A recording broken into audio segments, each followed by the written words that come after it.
E T V Bharat Urdu میں آپ کا خیر مقدم ہے۔ نیوز ٹائم کی اہم خبریں۔ جموں کشمیر سے دفعہ 370 کی منسوخی کے بعد پی ایم مودی جمعرات کو کشمیر کے اپنے پہلے سفر کے دوران کئی پروجیکٹس کا افتتاح کریں گے۔ مودی کے کشمیر دورے کے پیش نظر سیکورٹی کے سخت انتظامات کیے گئے ہیں۔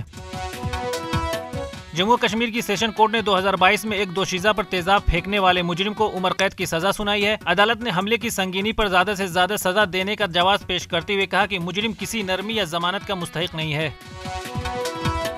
حریت کانفرنس کے چیئرمین میروائز عمر فاروق کی طرف سے گھر میں نظر بندی سے رہائی کے لیے دائر کی گئی درخواست پر جموں و کشمیر اور لداخ ہائی کورٹ میں وقت کی کمی کی وجہ سے سماعت نہیں ہو سکی۔ عدالت نے سماعت کی اگلی تاریخ 14 مارچ کو مقرر کی ہے۔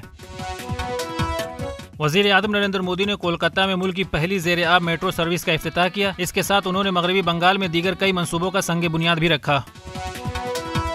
ریاست بہار میں وزیر اعظم مودی نے کہا کہ ریاست میں جنگل راج لانے والوں کو صرف اپنے خاندانوں کی فکر ہے۔ بہار کے نوجوان روزی روٹی کے لیے دوسری ریاستوں کے شہروں میں جاتے رہے اور یہاں صرف ایک ہی خاندان پھلتا پھولتا رہا۔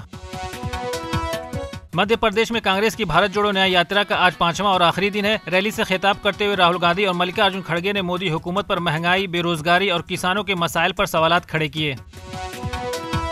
این آئی اے نے بنگلور کیفے بم دھماکے کے مفرور ملزم کے بارے میں معلومات فراہم کرنے والوں کے لیے 10 لاکھ روپے نقد انعام کا اعلان کیا ہے۔ ترکیہ کے صدر رجب طیب اردوغان نے کہا ہے کہ مغربی طاقتوں کی بے لگام حمایت کے بل پر نتن یاہو نے فلسطینیوں کے خلاف نسل کشی کا محاذ کھول رکھا ہے۔ سعودی عرب کے شہر جدہ میں منعقدہ OIC کے وزرائے خارجہ کونسل کے غیر معمولی اجلاس میں فلسطینی شہریوں کے تحفظ کے لیے ایک میکانزم قائم کیے جانے اور بین الاقوامی اداروں بالخصوص اقوام متحدہ میں اسرائیل کی رکنیت کو معطل کرنے کی درخواست کی گئی ہے۔ اقوام متحدہ کے ادارہ برائے اطفال یونیسیف کا کہنا ہے کہ غزہ میں جنگ کی سب سے بھاری قیمت بچے ادا کر رہے ہیں۔ یونیسیف کا کہنا ہے کہ غزہ میں جو کچھ ہو رہا ہے وہ انسانی ضمیر کا امتحان ہے۔ غزہ میں بچوں کے لیے فوری طور پر بین الاقوامی اقدامات کی ضرورت ہے۔